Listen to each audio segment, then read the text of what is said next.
अस्सलाम वालेकुम एवरीवन। आज हमारा सेकंड लेक्चर है।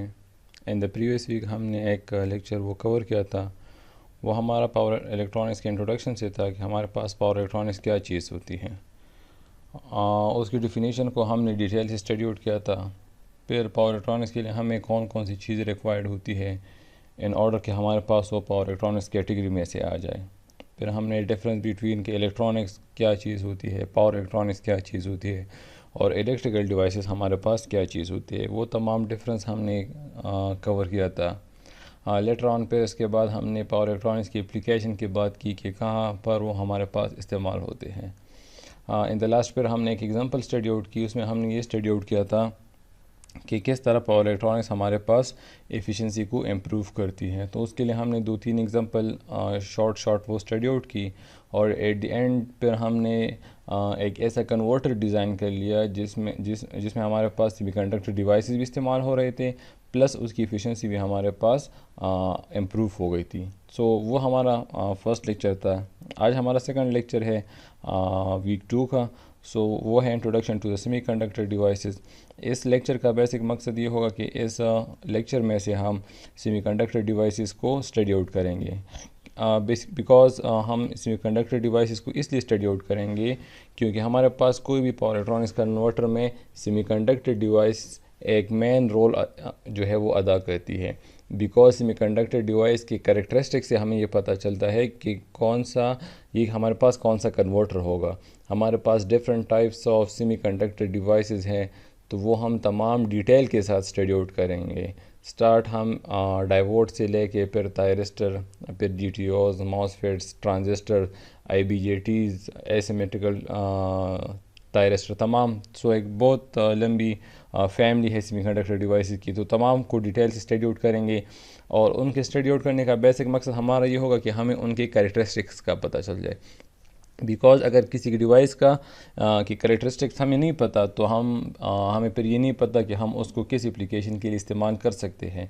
सो जब हमें उनके करेक्टरिस्टिक का पता चल जाएगा तो फिर हमें पता चल जाएगा कि अगर हम पावर इलेक्ट्रॉनिक्स में हमें इस तरह का आउटपुट चाहिए तो उसके लिए हम ये सेमीकंडक्टर डिवाइस इस्तेमाल कर सकते हैं, या अगर हमें ये चाहिए तो हम उसके लिए ये वाला डिवाइस इस्तेमाल कर सकते हैं।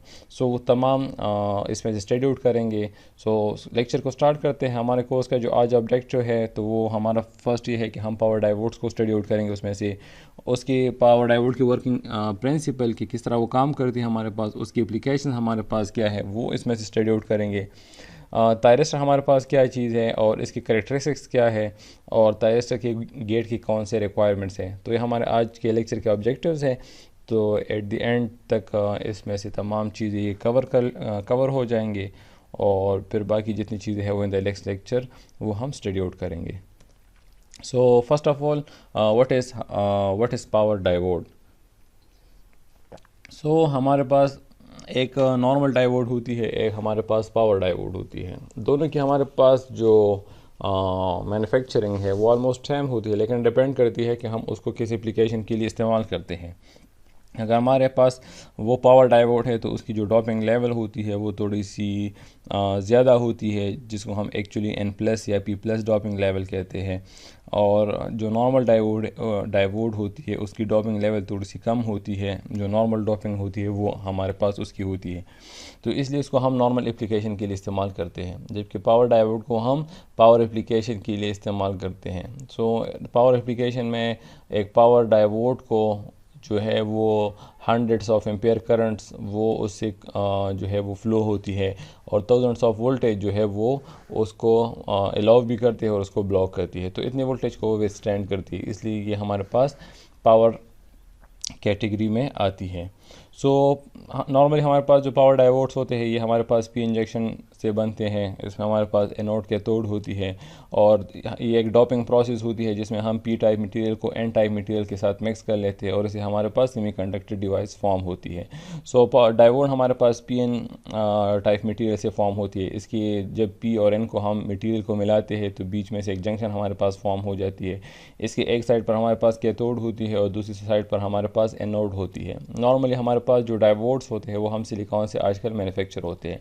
इन द 1800s हमारे पास जितने डायोड्स होते थे वो जर्मीनियम से हमारे पास बनते थे, लेकिन जर्मीनियम की हमारे पास एक ड्रॉबैक ये थी कि उसकी जो रिवर्स ब्लॉकिंग कैपेबिलिटी थी, मतलब रिवर्स में अगर वो किसी वोल्टेज को विथस्टैंड करती है तो वो बहुत ज़्यादा कम वोल्टेज को विथस्टैंड करती थी।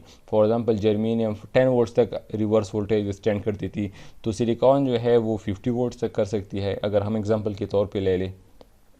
जब हम पावर एप्लीकेशंस की बात करते हैं तो वहाँ पर हम जर्मीनियम की बात या जर्मीनियम को हम इस्तेमाल नहीं कर सकते, बिकॉज़ अगर हमारे पास एक सप्लाई आ रही है फॉर एग्जांपल 220 वोल्ट्स और वो एसी है हमारे पास और वो डायोड से पास हो रही है, तो इट मीन कि 220 वोल्ट्स पॉजिटिव में वो एलव करती है और 220 वोल्ट्स रिवर्स में से वो ब्लॉक करती है, तो इट मीन इसकी जो रिवर्स ब्लॉकिंग कैपेबिलिटी है वो हमारे पास 220 वोल्ट्स है इन द रिवर्स। सिलिकॉन फिर इसलिए उसकी मैन्युफैक्चरिंग स्टार्ट होगी कि इसकी रिवर्स ब्लॉकिंग कैपेबिलिटी हमारे पास क्या थी, वो हमारे पास ज़्यादा थी देन द जर्मीनियम। डायोड को हम दो तरीक़ों से बयास कर सकते हैं, एक को हम फॉरवर्ड बायसिंग कहते हैं और एक को हम रिवर्स बायसिंग कहते हैं। फॉरवर्ड बायसिंग में ये होता है कि हम जब डायोड की एनोड को पॉजिटिव के साथ कनेक्ट करते हैं और कैथोड को नेगेटिव के साथ कनेक्ट करते हैं तो डायोड हमारे पास फॉरवर्ड बायस हो जाती है। जब हम डायोड को फॉरवर्ड बायस करते हैं तो डायोड हमारे पास कंडक्शन करती है, लेकिन कंडक्शन के लिए उसको एक थ्रेशोल्ड वोल्टेज को क्रॉस करना होता है। जब वोल्टेज उससे ज़्यादा हो जाती है तो तब हमारे पास सर्किट में से फ़्लो जो है वो स्टार्ट हो जाती है और उसकी फॉर द सिलिकॉन हमारे पास उसकी एवरेज वैल्यू 0.7 वोल्ट है और फॉर द जर्मीनियम हमारे पास उसकी एवरेज वैल्यू 0.3 वोल्ट है। 0.7 वोल्ट एवरेज हम इसको इसलिए कहते हैं कि इनिशियली हमारे पास जब सिलिकॉन को जब डायोड फॉरवर्ड बायस होती है तो वो 0.5 वोल्ट्स पर या 0.6 वोल्ट्स पर फॉरवर्ड बायस हो जाती है, लेकिन जैसे ही हम वोल्टेज को इंक्रीज़ करते हैं, फॉर एग्जांपल हम अगर वोल्टेज को 10 वोल्ट्स रखते हैं तो ये फॉरवर्ड वोल्टेज ड्रॉप 0.8 पर भी चली जाती है, अगर हम 20 पर चले जाते हैं तो ये 0.9 पर भी चली जाती है और अगर हम वोल्टेज को और भी ज़्यादा कर ले तो ये 1 वोल्ट तक भी चली जाती है। इट मीन कि इसकी जो फॉरवर्ड वोल्टेज है वो ज़्यादा है, मतलब वो चेंज होती रहती है, डिपेंड करती है हमारे इनपुट वोल्टेज पर। तो इसलिए हम क्या करते हैं, हम इसकी एवरेज वैल्यू को काउंट करते हैं।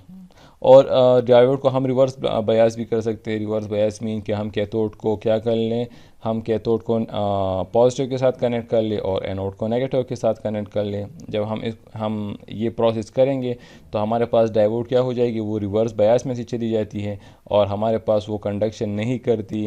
अगर हम वोल्टेज को और भी ज़्यादा इंक्रीज़ कर लें इन द रिवर्स डायरेक्शन तो एक ऐसा टाइम आ जाएगा कि डायोड हमारे पास ब्रेकडाउन रीजन में चली जाती है या हमारे पास वो डैमेज हो जाती है।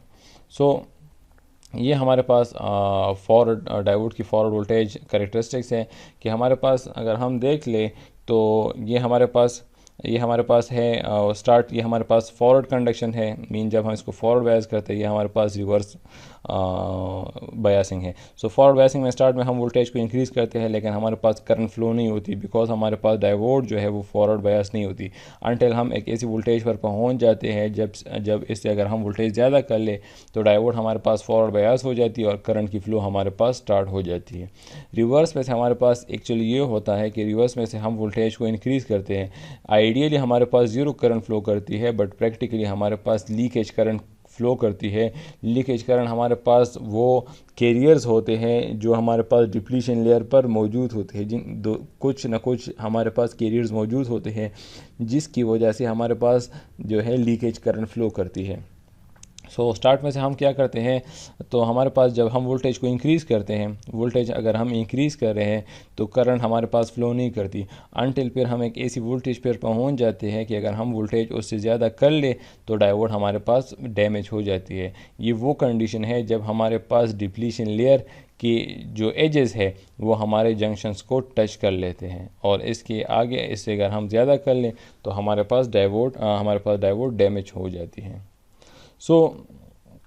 हमारे पास डिपेंड करती है कि हमारे पास डायोड को हम किस कैरेक्टरिस्टिक्स के लिए इस्तेमाल करते हैं। नॉर्मली जब हम डायोड को इस्तेमाल करते हैं तो डायोड में हमारे पास एक फिनोमेना होती है जिसको हम कम्बिनेशन एंड रिकम्बिनेशन प्रोसेस कहते हैं।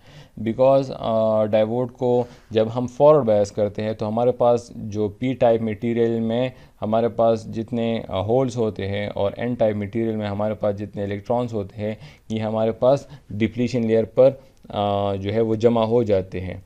तो जितना अगर हम वोल्टेज ज़्यादा करते जाएंगे उतने हमारे पास ये नंबर ऑफ़ कैरियर ज़्यादा होते जाते हैं और ये एक दूसरे के साथ बॉन्ड बना लेते हैं, जिसकी वजह से हमारे पास करंट की फ़्लो स्टार्ट हो जाती है। तो वोल्टेज जितना ज़्यादा होगा उतने नंबर ऑफ़ कैरियर ज़्यादा होंगे, उतना हमारे पास ज़्यादा करंट फ्लो करेगा। अब अगर हम डायोड को रिवर्स बायस में से ले जाते हैं तो डायोड को जब हम रिवर्स बायस करते हैं तो उसकी वजह से हमारे पास ये कैरियर्स दोबारा से रिमूव हो जाते हैं, मीन कि वो दोबारा से वापस अपनी अपनी जगह पर चले जाते हैं जब हम इसको रिवर्स सप्लाई देते हैं। बिकॉज पी को जब हम एनोड को पॉजिटिव स्टार्ट में हमने एनोड को पॉजिटिव रखा था उसकी वजह से नेगेटिव अट्रैक्ट हो जाते हैं, लेकिन हम जब उसको दोबारा से रिवर्स करते हैं तो वो दोबारा से उन कैरियर्स को रिमूव कर लेती हैं। सो हमारे पास एक प्रोसेस होती है combination of the carriers, mean कि हमारे पास जितने इलेक्ट्रॉन्स हैं या प्रोटॉन्स हैं वो डिप्लीशन लेयर पर जमा हो जाते हैं, जिसकी वजह से हमारे पास कंडक्शन स्टार्ट होती है। और दूसरा हमारे पास क्या है, removal of the carriers. Removal of the carrier ये है कि हम दोबारा से उसको रिवर्स सप्लाई दे दें और ये कैरियर्स दोबारा से रिमूव कर ले फ्रॉम द डिप्लीशन लेयर। जब ये कैरियर दोबारा से रिमूव हो जाते हैं डिप्लीशन लेयर से तो उसकी वजह से हमारे पास करंट की फ़्लो स्टार्ट हो जाती है। आइडियली हमारे पास तमाम कैरियर रिमूव हो जाते हैं, प्रैक्टिकली हमारे पास कुछ ना कुछ कैरियर्स रह जाते हैं जिसकी वजह से हमारे पास लीकेज करंट फ्लो करती हैं। सो हमारी कम्बिनेशन ऑफ द कैरियर्स और दोबारा से रिमूवल ऑफ द कैरियर ये जितना फास्ट होगा उतना हमारे पास डायोड को हम जल्दी ऑन ऑफ कर सकते हैं, लेकिन अगर ये हमारे पास स्लो हो तो हमारे पास डायोड जो है वो स्लोली ऑन और ऑफ होता जाएगा। सो हम डायोड को बेस्ड ऑन द रिकवरी इसके हम इसको क्लासिफाई करते हैं in the different categories. For example एक हमारे पास है स्टैंडर्ड रिकवरी जिसको हम नॉर्मली जनरल डायोड्स कहते हैं, जो हम नॉर्मली जनरल एप्लीकेशन के लिए इस्तेमाल करते हैं। अगर किसी डायोड को हम पावर एप्लीकेशन के लिए इस्तेमाल करते हैं तो वहाँ पर हमारे पास हाई स्विचिंग रिक्वायर्ड होती है। हाई स्विचिंग मीन कि वो हमारे पास 50 किलो हर्ट्ज़ फ्रीक्वेंसी पर स्विचिंग करती है, कहीं पर 100 किलो हर्ट्ज़ पर स्विचिंग करती है। तो इतना फास्ट स्विचिंग के लिए हमारे पास फिर इस तरह डायोड्स होने चाहिए जो इतने शॉर्ट टाइम में, इतने माइक्रो सेकंड में या इतने नैनो सेकंड में वो ऑन और ऑफ होते जाएंगे। मतलब वो कैरियर जो कंबाइन भी हो जाएं और वो कैरियर्स हमारे पास रिमूव भी हो जाए। फिर हमारे पास है फास्ट रिकवरी डायोड, फिर हमारे पास है अल्ट्रा फास्ट रिकवरी डायोड। सो ये हमारे पास डिफरेंट कैटेगरी है। फिर हमारे पास है स्कॉची डायोड्स। सो इनको हम अभी डिटेल के साथ स्टडी करते हैं कि हमारे पास हर एक की क्या क्या कैरेक्टरिस्टिक्स हैं। हमारे पास ये जनरल पर्पस डायोड है, इनकी जो रिकवरी टाइम है ये हमारे पास 25 माइक्रो सेकंड होती है। मतलब इतने टाइम में हमारे पास वो कैरियर्स दोबारा से अपने जो प्लेसेस है या अपनी जगह जहाँ मतलब जब हम इनको फॉरवर्ड बायस करते हैं तो कैरियर हमारे पास कंबाइन हो जाते हैं, और जब हम इसको रिवर्स बायस करते हैं तो 25 माइक्रो सेकंड में हमारे पास वो कैरियर्स दोबारा से ख़त्म हो जाते हैं। तो इतने टाइम में हमारे पास, अगर हम इससे कम टाइम में इसको दोबारा ऑन करना चाहते हैं तो हमारे पास वो ऑलरेडी ऑन स्टेट में होगा, बिकॉज ऑलरेडी हमारे पास कैरियर मौजूद है। सो हमारे पास इससे ज़्यादा टाइम में हम इसको ऑन ऑफ़ करेंगे तब जाके हमारे पास वो एज ऑन और ऑफ़ काम करेगा।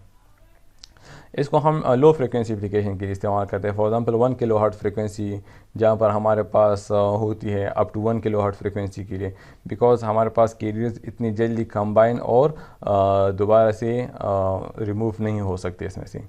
सो इसकी हमारे पास जो रेटिंग है वो हमारे पास 1 एम्पेयर से लेके 2000 एम्पेयर तक होती है, और इनकी जो वोल्टेज रेटिंग होती है वो 50 वोल्ट से लेके 5000 वोल्ट तक हमारे पास होती है।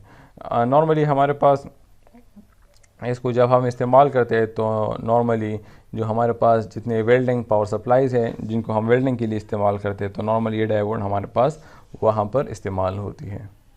सो एक्चुअली ये हमारे पास इनकी जो कॉस्ट है वो कम होती है, और इनकी जो रेटिंग होती है वो हमारे पास 300 एम्पेयर से लेके 1000 वोल्ट तक इनकी वोल्टेज और करंट की रेटिंग हमारे पास होती है। नेक्स्ट हमारे पास है फास्ट रिकवरी डायोड। ये हमारे पास है, इनकी जो रिकवरी टाइम है वो बहुत ज़्यादा कम है। इनकी रिकवरी टाइम हमारे पास 5 माइक्रोसेकंड है। उसकी 25 माइक्रोसेकंड थी जनरल डायोड की, इसकी 5 माइक्रोसेकंड है। इट मीन कि जल्दी हमारे पास जो है वो कैरियर्स हमारे पास जल्दी रिमूव हो जाते हैं। इसकी जो रेटिंग है हमारे पास ये 1 एम्पेयर से लेके 100 एम्पेयर तक होती है और 50 वोल्ट से लेके 3000 वोल्ट्स तक हमारे पास इनकी वोल्टेज रेटिंग होती है। फिर हमारे पास अल्ट्रा फास्ट रिकवरी डायोड है। अल्ट्रा फास्ट रिकवरी डायोड जो है वो फास्ट रिकवरी डायोड से भी फास्ट होते हैं। मीन इनकी जो रिकवरी टाइम है वो लेस दैन वो हमारे पास up to 1 microsecond 1 to 2 microsecond हमारे पास होती है, जिसकी वजह से ये हमारे पास अल्ट्रा फास्ट कैटेगरी में आ जाते हैं। मीन ये हमारे पास जो है फास्ट रिकवरी डायोड से भी फास्ट होते हैं। और इनकी जो करंट रेटिंग है वो भी हमारे पास 100 Ampere's and thousands of volts की तक इनकी हमारे पास रेटिंग होती है। सो ये हमारे पास डिफरेंट डायोड्स थे, बेस्ड ऑन एप्लीकेशन हम इनको फिर इस्तेमाल करते हैं। हमें अपने एप्लीकेशन से पता चलता है कि यहाँ पर हम कौन से डायोड का इस्तेमाल करते हैं। अगर किसी एप्लीकेशन में हमारे पास स्विचिंग फ्रीक्वेंसी कम है तो फिर वहाँ पर हम जनरल पर्पस डायोड इस्तेमाल करते हैं। लेकिन अगर हमारे पास वहाँ पर स्विचिंग फ्रीक्वेंसी ज़्यादा है, 1 किलोहर्ट्ज़ से स्विचिंग फ्रीक्वेंसी ज़्यादा है, तो वहाँ पर हम क्या करते हैं, वहाँ पर फिर फास्ट रिकवरी डायोड और अल्ट्रा फास्ट रिकवरी डायोड को हम इस्तेमाल करते हैं। फिर हमारे पास है स्कॉची डायोड। स्कॉची डायोड भी हमारे पास एक नॉर्मल ये हमारे पास एक डायोड होती है जो हमारे पास सिर्फ एक ही सेमीकंडक्टर से फॉर्म होती है और वो हमारे पास होती है एन टाइप मटेरियल से हम इसको फॉर्म करते हैं। इसमें हमारे पास एनोड के साथ मेटलाइजेशन होती है और फिर कैथोड के साथ हमारे पास सेमीकंडक्टर डिवाइस होती है।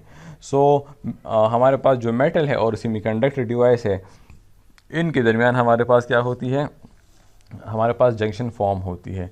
नॉर्मली हमारे पास एक ही टाइप मटेरियल से बनती है, इसलिए हमारे पास इसमें से जो होती है, जो लेयर है वो हमारे पास थिन होती है, बिकॉज हमारे पास सिर्फ एक ही सेमीकंडक्टर डिवाइस इसमें से होती है। नॉर्मली हमारे पास इसमें से एक मेटल होती है एल्यूमिनियम, प्लस इसको हम कंबाइन करते हैं विद कंडक्टर टाइप मटेरियल जो नॉर्मली हमारे पास सिलिकॉन होती है।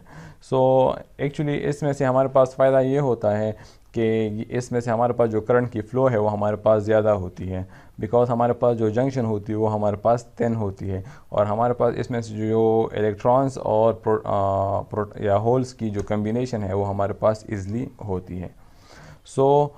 जब भी हम स्कॉची डायोड को फॉरवर्ड बायस करते हैं, हमारे पास क्या होती है, करंट मेटल से एन टाइप मटेरियल में ऑलरेडी हमारे पास इलेक्ट्रॉन्स एक्सेस हमारे पास मेजॉरिटी कैरियर होते हैं, उसकी वजह से हमारे पास मैक्सिमम करंट इसमें से फ़्लो करती है।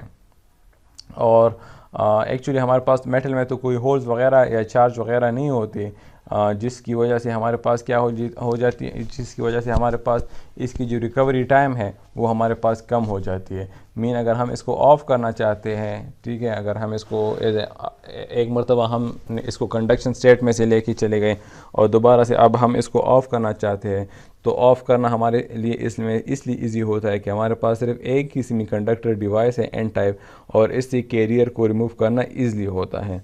इसकी वजह से हमारे पास क्या है, इसकी वजह से हमारे पास जो स्कॉची डायोड है इसको हम फास्ट स्विचिंग के लिए इस्तेमाल कर सकते हैं और इसकी जो स्विचिंग होती है ये हमारे पास नॉर्मल डायोड से फास्ट होती है। इसकी दूसरा फ़ायदा हमारे पास इसका ये है कि इसकी जो फॉरवर्ड वोल्टेज ड्रॉप है वो हमारे पास कम है than the normal voltage drop, और इसकी जो रिकवरी लॉसेज है हमारे पास वो कम है देन द नॉर्मल डायोड। लेकिन जो लीकेज करंट है वो हमारे पास इसमें से ज़्यादा है। जब हम इसको रिवर्स बायस करते हैं तो लीकेज की करंट की फ़्लो हमारे पास ज़्यादा होती है than the normal PN junction diode. इसकी जो रेटिंग हमारे पास होती है वो हमारे पास करंट रेटिंग 1 एम्पेयर से लेके 300 एम्पेयर तक होती है और वोल्टेज की रेटिंग हमारे पास 100 वोल्ट्स तक होती है।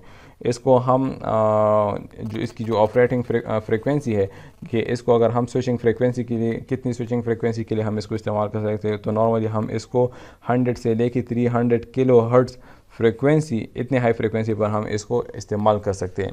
मतलब ये कि ये इतना क्विकली हमारे पास स्विचिंग कर सकती है, इतने हाई फ्रिक्वेंसी पर इतना जल्दी ये ऑन और ऑफ हो सकती है। सो ये हमारे पास कॉची डायोड थी। नेक्स्ट हमारे पास है थायरिस्टर। थायरिस्टर हमारे पास ये भी सेमीकंडक्टर डिवाइस है जिसको हम पावर इलेक्ट्रॉनिक्स में इस्तेमाल करते हैं। लेकिन हमारे पास जो डायोड थी उसमें से हमारे पास ये थी कि हमारे पास वो अनकंट्रोल डिवाइस थी। अनकंट्रोल मीन ये कि हमारे पास जब जब फॉरवर्ड बायस होती थी तो करंट फ्लो करती है, जब वो रिवर्स बायस होती है तो करंट फ्लो नहीं करती।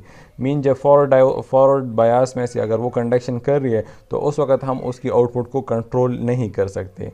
लेकिन थायरिस्टर हमारे पास है, ये हमारे पास कंट्रोल डिवाइस है, इसको हम इसकी आउटपुट को हम कंट्रोल कर सकते हैं। थायरिस्टर में हमारे पास डायोड में हमारे पास 2 लेयर होती थी और एक जंक्शन होती थी, जबकि थायरिस्टर में हमारे पास 4 लेयर्स होते हैं, PN, और इसमें हमारे पास 3 जंक्शन फॉर्म होती है। इसमें हमारे पास 3 टर्मिनल्स होते हैं, एक को हम कहते हैं एनोड, दूसरे को हम कहते हैं कैथोड और तीसरे को हम कहते हैं गेट। सो 3 जंक्शन हमारे पास होते हैं, 4 लेयर्स होते हैं और 3 टर्मिनल होते हैं। गेट हमारे पास है इसकी कंट्रोल, गेट से हम थायरिस्टर को कंट्रोल करते हैं। इट मीन कि हम इसकी आउटपुट को कंट्रोल करते हैं।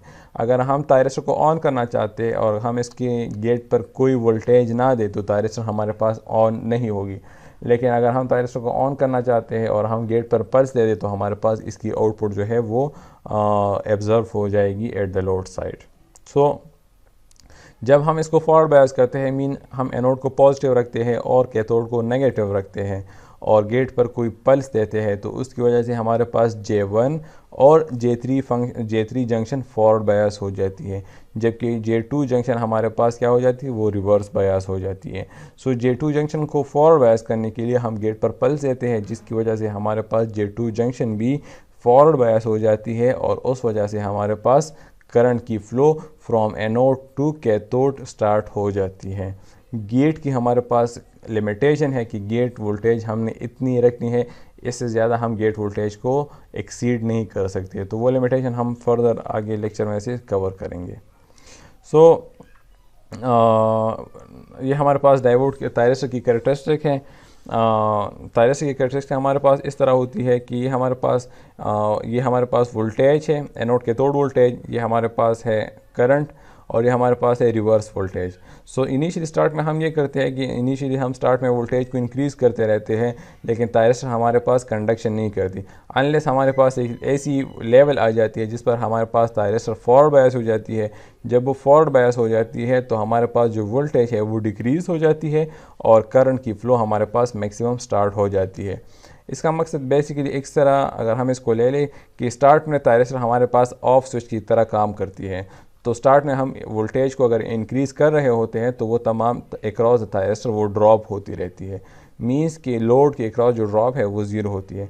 तो ये हमारे पास ऑफ स्विच की तरह काम करती है अनटिल हम थायरिस्टर को ऑन कर लेते हैं, एसी लेवल पे चले जाते हैं तो थायरिस्टर हमारे पास ऑन हो जाती है। जब वो ऑन हो जाती है तो इसके अक्रॉस जो वोल्टेज ड्रॉप है वो रिड्यूस हो जाती है।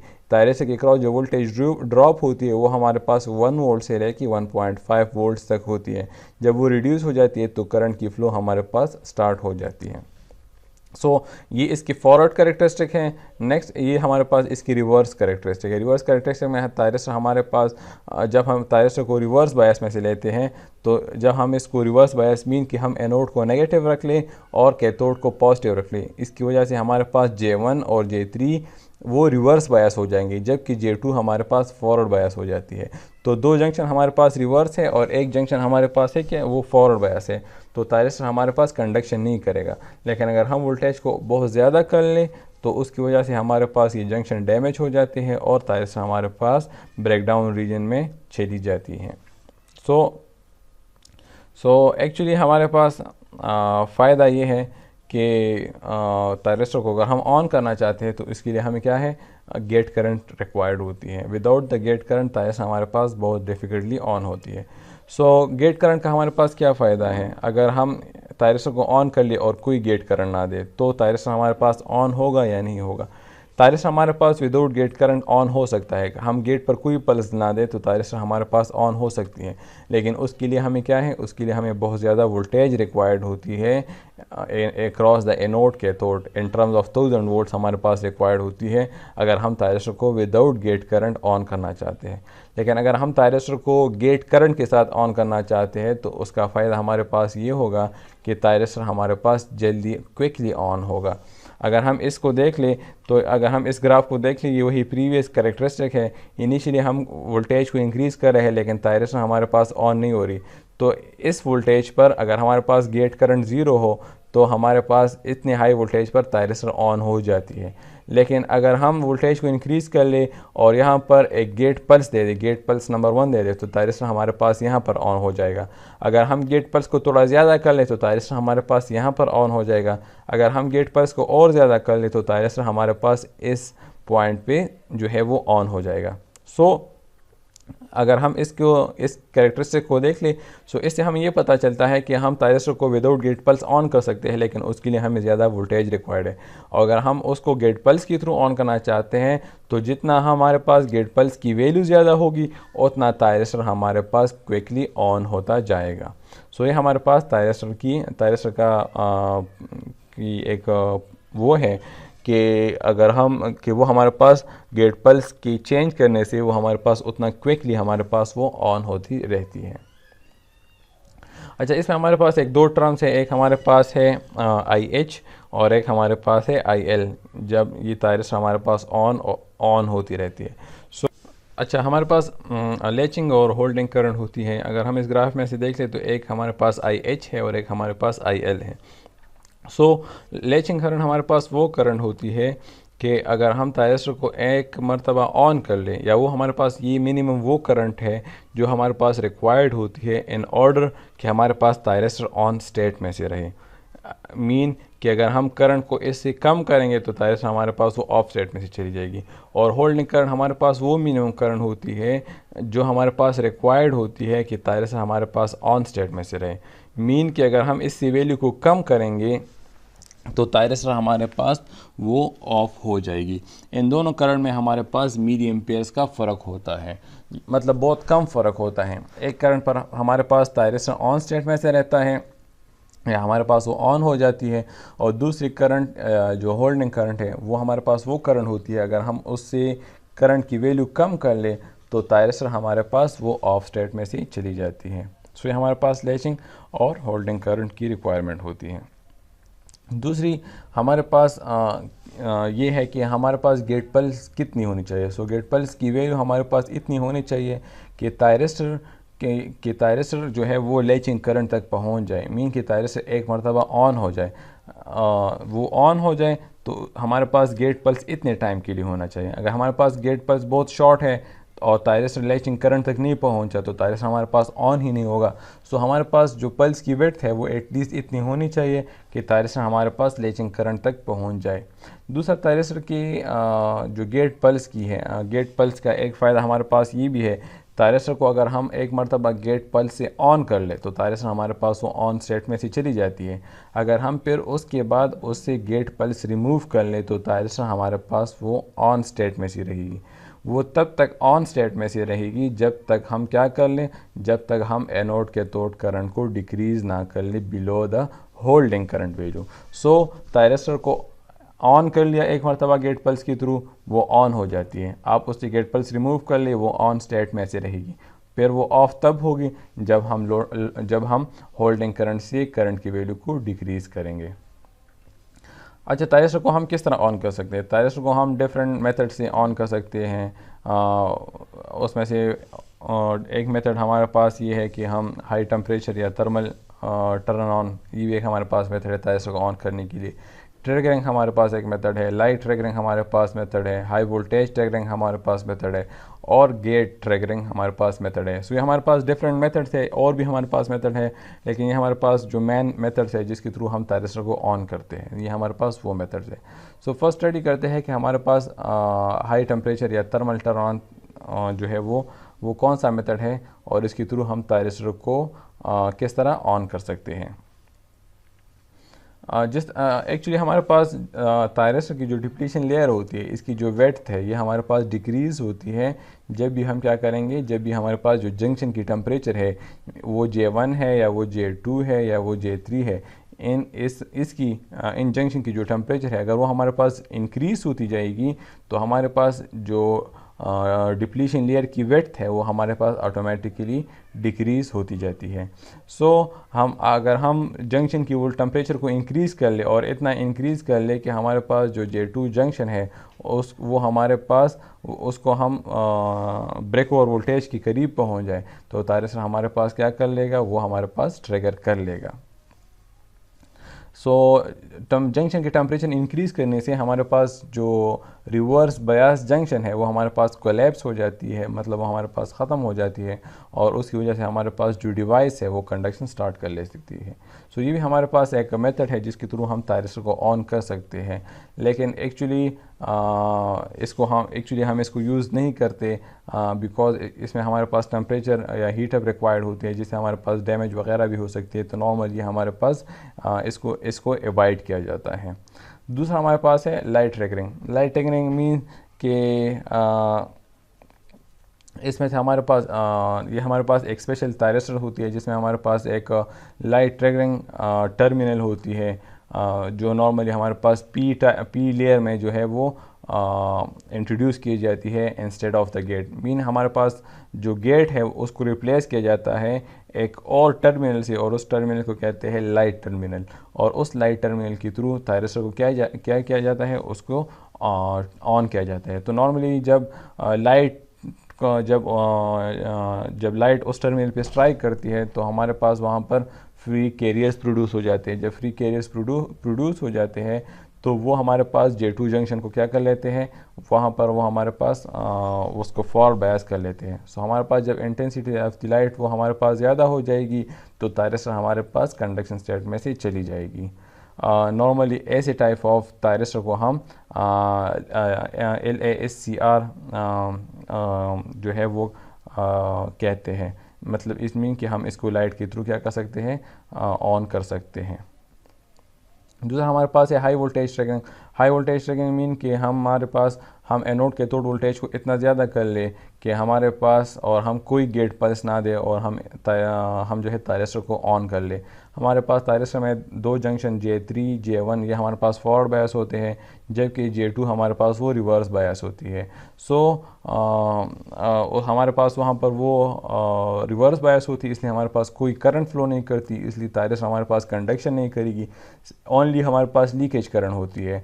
अगर हम वोल्टेज को इतना फर्दर इंक्रीज़ कर ले कि हमारे पास हम J2 का जो ब्रेक और वोल्टेज है उसको एक्सीड कर ले, उसको क्रॉस कर ले, तो हमारे पास थायरिस्टर जो है वो क्या कर लेगा, वो कंडक्शन स्टार्ट कर लेगा, वो ऑन हो जाएगा और हमारे पास जो करंट की फ़्लो है वो हमारे पास स्टार्ट हो जाएगी। इट मीन कि हम थायरिस्टर को विदाउट गेट पल्स ऑन कर सकते हैं, लेकिन अगर हम उसको ऑन करना चाहते हैं तो उसके लिए हमें फिर हाई वोल्टेज रिक्वायर्ड होती है। लेकिन ये हमारे पास नॉर्मली इसको अवॉइड किया जाता है बिकॉज इसमें सिर्फ थायरिस्टर के डैमेज होने की चांसेस हमारे पास ज़्यादा होते हैं। गेट ट्रिगरिंग मीन ये हमारे पास वो मेथड है जो वाइडली यूज, मतलब नॉर्मली हर जगह पर हमारे पास थायरिस्टर को ऑन करने के लिए गेट ट्रिगर इस्तेमाल होती है। गेट ट्रिगर मीन कि हम क्या करते हैं कि थायरिस्टर को ऑन करने के लिए गेट पर कोई पॉजिटिव वोल्टेज अप्लाई करते हैं, जिसकी वजह से हमारे पास जो कैरियर्स हैं वो पी टाइप मटेरियल में इंजेक्ट हो जाते हैं और जो डिप्लीशन लेयर है वो हमारे पास उसकी जो थिकनेस है वो हमारे पास रिड्यूस हो जाती है। जैसे हम अप्लाइड वोल्टेज को इंक्रीज़ करते हैं तो हमारे पास जो कैरियर्स है वो भी इंक्रीज़ हो जाते हैं, जिसकी वजह से हमारे पास जो फॉरवर्ड वोल्टेज ब्रेक और वोल्टेज है वो हमारे पास डिक्रीज़ हो जाती है और थायरिस्टर हमारे पास वो ऑन स्टेट में से चली जाती है। इन द प्रीवियस कैरेक्टरिस्टिक्स वो हमने यही स्टडी किया कि अगर हम गेट पल्स को इंक्रीज़ करते जाएंगे तो उसके मुताबिक हमारे पास क्या होता जाएगा, उसके मुताबिक तायरसर हमारे पास क्विकली ऑन होता जाएगा। तो इट मीन एक्चुअली हम पी टाइप मटेरियल में से हमारे पास जो गेट है वो जो गेट है हमारा वो पी टाइप मटेरियल के साथ कनेक्टेड होती है, और जो पी एन जंक्शन होती है वो हमारे पास जो J2 जंक्शन है वो हमारे पास रिवर्स बायस होती है। सो इसको फॉरवर्ड बायस करने के लिए हम क्या करते हैं, गेट पल्स जो है वो प्रोवाइड करते हैं। तायरसर को हम किस तरह ऑफ़ करते हैं, तायरसर को नॉर्मली हम अगर एक मरतबा ऑन कर ले तो वो ऑन हो जाती है, फिर अगर हम उससे गेट पल्स रिमूव भी कर लें तो हमारे पास वो ऑन स्टेट में से रहती है। सो अगर हम तायरसर को ऑफ़ करना चाहते हैं सो उसके लिए हमें क्या करना होगा, उसके लिए हमें जो एनोड करंट है उसको डिक्रीज़ करना होगा, और एनोड करंट हमारे पास तब डिक्रीज़ होगा, उसको हम बाय फोर्स किसी एक्सटर्नल सर्किट के थ्रू जो है वो करंट डिक्रीज़ करेंगे। जब वो करंट हमारे पास डिक्रीज़ हो जाएगा तो J1 और J3 जंक्शन से हमारे पास वो कैरियर्स रिमूव हो जाएंगे और तायरसर जो है वो हमारे पास ऑटोमेटिकली जो है वो ऑफ स्टेट में से चला जाएगा। सो ये हमारे पास तायरसर को हम बाय फोर्स जो है वो ऑफ़ करते हैं। गेटिंग रिक्वायरमेंट, एक्चुअली हमारे पास जो गेट है जब हम उस पर पल्स प्रोवाइड करेंगे तो उसके लिए हमारे पास जो है वो डिफरेंट रिक्वायरमेंट्स या उसके डिफरेंट करेक्टरिस्टिक्स है तायरसर के गेट के। अगर हम उस गेट के करेक्टरिस्टिक को एवॉइड कर ले या उसको जो है उसकी लिमिटेशन को क्रॉस कर ले तो तायरसर की हमारे पास जो गेट है वो डैमेज हो जाती है। नॉर्मली जितने तायरसर हमारे पास मैन्युफैक्चर होते हैं उनकी हमारे पास एक ख़ास रेजिस्टेंस होती है, एक उसकी मिनिमम रेजिस्टेंस होगी और एक उसकी जो गेट की रेजिस्टेंस है उसकी एक हाई रेजिस्टेंस होगी। मतलब जितने डायोड है उनकी रेजिस्टेंस उनकी गेट रेजिस्टेंस की एक लो वैल्यू होती है और एक उसकी हाई वैल्यू होती है।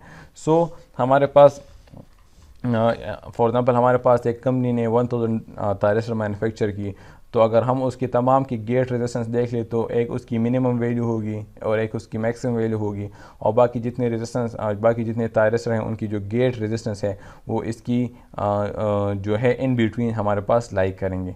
फिर हमारे पास टेम्परेचर है। अब ये भी नहीं है कि अगर हम एक तायरसर हमारे पास मैन्युफैक्चर हो जाए और वो हमारे पास जो है वो एक हाई टेम्परेचर एरिया है वहाँ पर वो ऑपरेट नहीं करता, या वहाँ पर वो ऑपरेट करता है लेकिन एक लो टेम्परेचर एरिया पर वहाँ पर वो ऑपरेट नहीं कर रहा। नहीं, तो हमारे पास टेम्परेचर लिमिटेशन भी है कि हमारे पास अगर टेम्परेचर 100 सेंटीग्रेड से ज़्यादा हो तो तायरसर वहाँ पर ऑपरेट नहीं करेगा, या टेम्परेचर हमारे पास -60 डिग्री सेंटीग्रेड से जो है वो कम हो जाए तो भी तायरसर हमारे पास जो है वो ऑपरेट नहीं करेगा। सो ये हमारे पास इसकी टेम्परेचर लिमिटेशन भी आ जाती है। अच्छा, दूसरा हमारे पास इसकी करंट की कैरेक्टरिस्टिक्स है। मीन कि यहाँ पर तो हमारे पास ये मैक्सिमम रेजिस्टेंस आ गई, ये हमारे पास मिनिमम रेजिस्टेंस आ गई, ये हमारे पास टेम्परेचर की आ गई। फिर तायरसर गेट रिक्वायरमेंट है। गेट रिक्वायरमेंट की तायरसर की जो गेट है इसको हम एक मैक्सिमम वोल्टेज दे सकते हैं, फॉर एग्जांपल 10 वोल्ट दे सकते हैं। सो अगर हम तायरसर की गेट पर 10 वोल्ट से ज़्यादा देंगे तो भी तायरसर हमारे पास डैमेज होगा। So VG actually represent the gate voltage की कितना मैक्सिमम गेट वोल्टेज उसको दे सकते हैं। सो ये हमारे पास उसकी एक लिमिटेशन आ जाएगी। फिर हमारे पास IG करंट है कि तायरसर को के गेट पर हम कितनी मैक्सिमम करंट दें। फॉर एग्जांपल हम उस पर 1 एम्पेयर तक दे सकते हैं। 1 एम्पेयर से ज़्यादा देंगे तो हमारे पास क्या हो जाएगा, तायरसर का गेट जो है वो हमारे पास डैमेज हो जाएगा। सो इस तरह हमारे पास गेट करंट की भी एक लिमिटेशन आ जाएगी। सो हमारे पास रेजिस्टेंस की लिमिटेशन आ गई, वोल्टेज की लिमिटेशन आ गई, करंट की लिमिटेशन आ गई, और हमारे पास टेम्परेचर की लिमिटेशन आ गई। फिर हमारे पास पावर लिमिटेशन है। पावर लिमिटेशन मीन कि हमारे पास जो हमारे पास गेट वोल्टेज है और गेट करंट है, अगर इसको हम मल्टीप्लाई कर ले P=VI तो हमारे पास गेट पावर आएगा। तो कितना मैक्सिमम पावर जो है हमारे पास जो है वो हम गेट को प्रोवाइड कर सकते हैं, या कितना मैक्सिमम पावर हमारे पास गेट से वो गेट पर डिसिपेट हो सकता है, तो हमारे पास उसकी एक लिमिटेशन आएगी। और ये कर्व हमारे पास क्या है, मैक्सिमम पावर की लिमिटेशन को शो कर रही है। ये कर्व हमारे पास मैक्सिमम रेजिस्टेंस की, ये हमारे पास मिनिमम रेजिस्टेंस की, ये हमारे पास टेम्परेचर की, ये लाइन हमारे पास वोल्टेज की, ये हमारे पास करंट की आ गई, और ये लाइन हमारे पास पावर की आ गई। तो इट मीन कि अगर हमारे पास तायरसर को हम इस एरिया में ऑपरेट करेंगे तो नहीं कर सकते, बिकॉज हम इस एरिया से वो हमारे पास रेजिस्टेंस की लिमिटेशन ज़्यादा है, यहाँ पर करेंगे तो वोल्टेज ज़्यादा होगा, यहाँ पर करेंगे तो पावर ज़्यादा है तो ऑपरेट नहीं कर सकते, यहाँ पर करंट ज़्यादा है ऑपरेट नहीं कर सकते, यहाँ पर रेजिस्टेंस कम है ऑपरेट नहीं कर सकते, यहाँ पर टेम्परेचर कम है ऑपरेट नहीं कर सकते। तो इट मीन कि अगर हम तायरस्टर को ऑपरेट करना चाहते हैं तो तायरस्टर को ऑपरेट करने के लिए हमारे पास सिर्फ एक ही एरिया है और वो ये वाला है। ये पूरा जितना एरिया है इस एरिया में सिर्फ ऑपरेट कर सकते हैं और इस एरिया को हम कहते हैं area of certain firing. It mean कि तायरस्टर को कि गेट को अगर आप सेफली ऑपरेट करना चाहते हैं तो अगर आप उस पर फायरिंग पल्स देंगे तो वो इस और या अगर आप गेट पर कोई पल्स देंगे तो वो आप इस लिमिट के यहाँ पर इस लिमिट में से होनी चाहिए या इस एरिया में से उसकी वैल्यू होनी चाहिए। मतलब रेजिस्टेंस की वैल्यू भी इसमें से होनी चाहिए, वोल्टेज की वैल्यू भी, करंट की वैल्यू भी, पावर की वैल्यू भी, टेम्परेचर की वैल्यू भी। तो इस जगह में इस एरिया में होगी तो तायरस्टर का गेट डैमेज नहीं होगा। और इस एरिया से बाहर अगर आप पल्स देंगे तो उसकी वजह से हमारे पास क्या होगा, तायरस्टर की जो गेट है वो हमारे पास डैमेज हो जाएगी। सो ये आज का हमारा लेक्चर था जिसमें से हमने पावर डायोड्स के बारे में पढ़ा कि पावर डायोड्स हमारे पास क्या होती है, फिर स्कॉची डायोड्स पढ़ लिया। पावर डायोड्स के डिफरेंट हमारे पास टाइप्स थे, फास्ट रिकवरी थी, अल्ट्रा फास्ट रिकवरी थी। फिर हमने तायरस्टर स्टडी आउट कर लिया, तायरस्टर हमारे पास उसकी कैरेक्टरिस्टिक कि गेट करंट का क्या रोल है हमारे पास, और फिर गेटिंग रिक्वायरमेंट स्टडी आउट कर ली कि किस तरह हम तायरस्टर को सेफली ऑन कर सकते हैं और हमारे पास जो गेट है वो हमारे पास डैमेज ना हो जाए। इन द नेक्स्ट क्लास इंशाल्लाह वो हम स्टडी आउट करेंगे कि तायरस्टर को ऑन करने के लिए हम कौन कौन से फायरिंग सर्किट्स जो है वो यूज़ कर सकते हैं और एक तायरस्टर को ऑन करने के लिए फायरिंग सर्किट में हमारे पास कौन कौन से कैरेक्टरिस्टिक्स होने चाहिए। अगर वो कैरेक्टरिस्टिक्स होंगे तो तब जाके तायरस्टर हमारे पास वो ऑन होगा या वो फायरिंग सर्किट हमारे पास वो अच्छा होगा। तो हम डिफरेंट फायरिंग सर्किट्स को स्टडी आउट करेंगे, उनकी कंपैरिजन करेंगे एक दूसरे के साथ कि किस में से कौन कौन से पॉइंट्स मौजूद है, किस में कौन से पॉइंट्स मौजूद नहीं है। सो ये इंशाल्लाह हम नेक्स्ट क्लास में से स्टडी आउट करेंगे। So thank you very much for your time.